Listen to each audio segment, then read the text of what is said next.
মাটি হতে মানুষ সৃষ্টির সূচনা করেছেন। এটা আছে সূরা সাজদা আয়াত নম্বর 7। আবার অনুরূপ আরেকটা আয়াত আছে, আমি মাটি হতে মানুষ সৃষ্টি করেছি, সূরা সোয়াদ আয়াত নম্বর 71। তো এরকম তো আমরা পৃথিবীর আরও বহু ধর্ম এর আগে আমি আলোচনা করছি, সেখানে আমরা যদি দেখি তাহলে দেখা যাবে হ্যাঁ তিনি মাটি দিয়েই মানুষ সৃষ্টি করেছেন, এই কথা বলা আছে।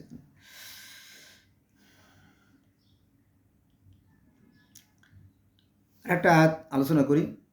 কিয়ামতের দিন সমগ্র পৃথিবী তার হাতের মুঠোয় থাকবে। কার হাতের মুঠোয় থাকবে? সেই সৃষ্টিকর্তার হাতের মুঠোয় থাকবে। গোটা পৃথিবী থাকবে, শুধুমাত্র পাকিস্তান আর বাংলাদেশ না, আর সৌদি আরব না, এই 3টা রাষ্ট্র না, গোটা পৃথিবীটাই তার হাতের মধ্যে থাকবে। এটা আছে সূরা জুমার আয়াত নম্বর 67। দেখেন আল্লাহ বলতেছে, আমি আকাশকে করেছেন ছাদ। আমি মাঝে মাঝে এটা বলি যে আকাশটা যদি আমরা ছাদ ধরি, আর জমিনটা যদি আমাদের বিছনা ধরি, আর সূর্যটাকে যদি আমরা প্রদীপ ধরি, গোটা পৃথিবীর মানুষ যদি আমরা একই পরিবারের অন্তর্ভুক্ত হই, তাহলে মনে হয় কোনো সাংঘাত থাকে না। আর আল্লাহ ভীষণ সন্তুষ্ট হয় যে আমি তো চাই যে আমার বান্দারা সুখে শান্তিতে থাকুক আর আমার গুণগান গাক, তাই চান না? তো এই বিশৃঙ্খলা তিনি চান না, কিন্তু আমরা বিশৃঙ্খলা কী নিয়ে? এই ধর্ম নিয়েই বিশৃঙ্খলা করি বেশি, ধর্মের দোহাই দিয়ে আমরা বিশৃঙ্খলা করি বেশি। আর এই ধর্ম নিয়ে যে কত যুদ্ধ হয়ে গেছে, কত মাটামাটি হয়ে গেছে, কাটাকাটি হয়ে গেছে, কিন্তু আমি বন্ধুরা যুদ্ধের পক্ষে নই, আমি শান্তির পক্ষে। আসুন আমরা শান্তি চাই, শান্তি প্রতিষ্ঠা করি। আমি আরেকটা আয়াত আছে শোনেন, আল্লাহ বলতেছে, আমি তো তোমার পূর্বে অনেক রাসূল পাঠিয়েছিলাম।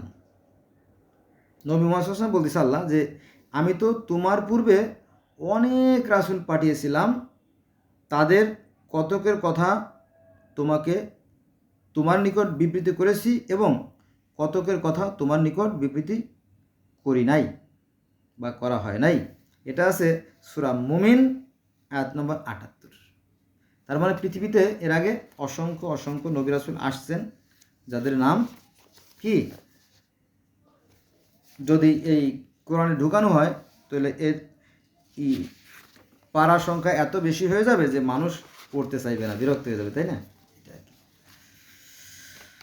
হ্যাঁ, এবার আসেন আরেকটা আয়াত আলোচনা করি।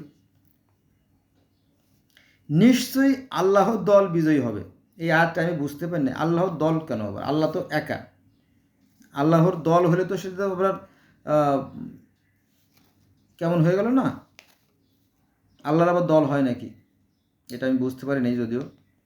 নিশ্চয়ই আল্লাহর দল বিজয়ী হবে, এটা আছে সূরা মায়েদা আয়াত নম্বর 56। আল্লাহর দল তো একাধিক, কোনো বস্তু একাধিক সংখ্যা যখন এক হয় তখন এটা দল হয়, তাই না? অনেক মানুষ, অনেক ব্যক্তি, অনেক গরু, অনেক ছাগল, অনেক হাঁস, অনেক মুরগি, তো এটা আল্লাহর দল বিজয়ী হবে। এখানে আল্লাহর দল বলতে যারা আল্লাহর নির্দেশ মেনে চলে, অর্থাৎ তার প্রতি অনুগত হয়, তারাই হচ্ছে আল্লাহর দল। এটা আর কি। আর একটা আয়াত আলোচনা করি কোরআন থেকে।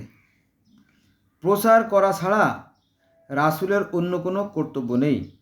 এটা আছে সূরা মায়েদা আয়াত নম্বর 99। অর্থাৎ হেদায়েত করা নবীর কাজ না, হেদায়েত আল্লাহরই হাতে। কাকে হেদায়েত করতে হবে না করতে হবে তিনিই জানেন। রসুলদের কাজ অন্য সকল নবী ওইগুলো করছে, যে মানুষকে মেসেজ দিয়ে গেছে, হেদায়েতের বাণী প্রচার করে গেছে, সেই কথা এখানে বলা হয়েছে। তো এটা নিয়ে ধর্মগুরুরা বাড়াবাড়ি করে, ঠিক আছে করো, সেটা তোমাদের ব্যক্তিগত ব্যাপার, এখানে আমার মাথা ব্যথা নাই।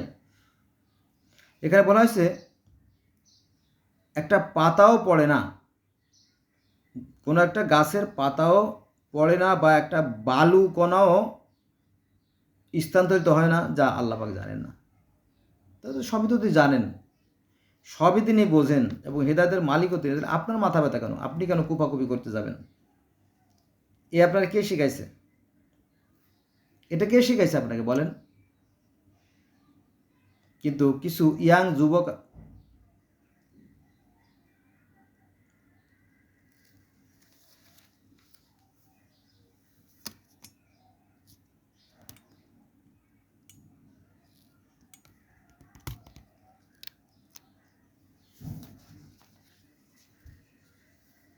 তো কিছু যুবক আছে, যুবক, তো এই যুবকদেরকে উস্কানি দেওয়া হয়, উস্কানি দিয়ে তাদেরকে বিভ্রান্ত করা হয়, ফলে তারা ধর্ম নিয়ে কী করে, মারামারি কোপাকুপি খুনোখুনি করে মানুষের মধ্যে বিভ্রান্তি সৃষ্টি করে। এটা খুবই জঘন্য, খুবই অন্যায়। কারণ বিচারের মালিক একমাত্র সৃষ্টিকর্তা, তিনি ভালো মন্দ বোঝেন।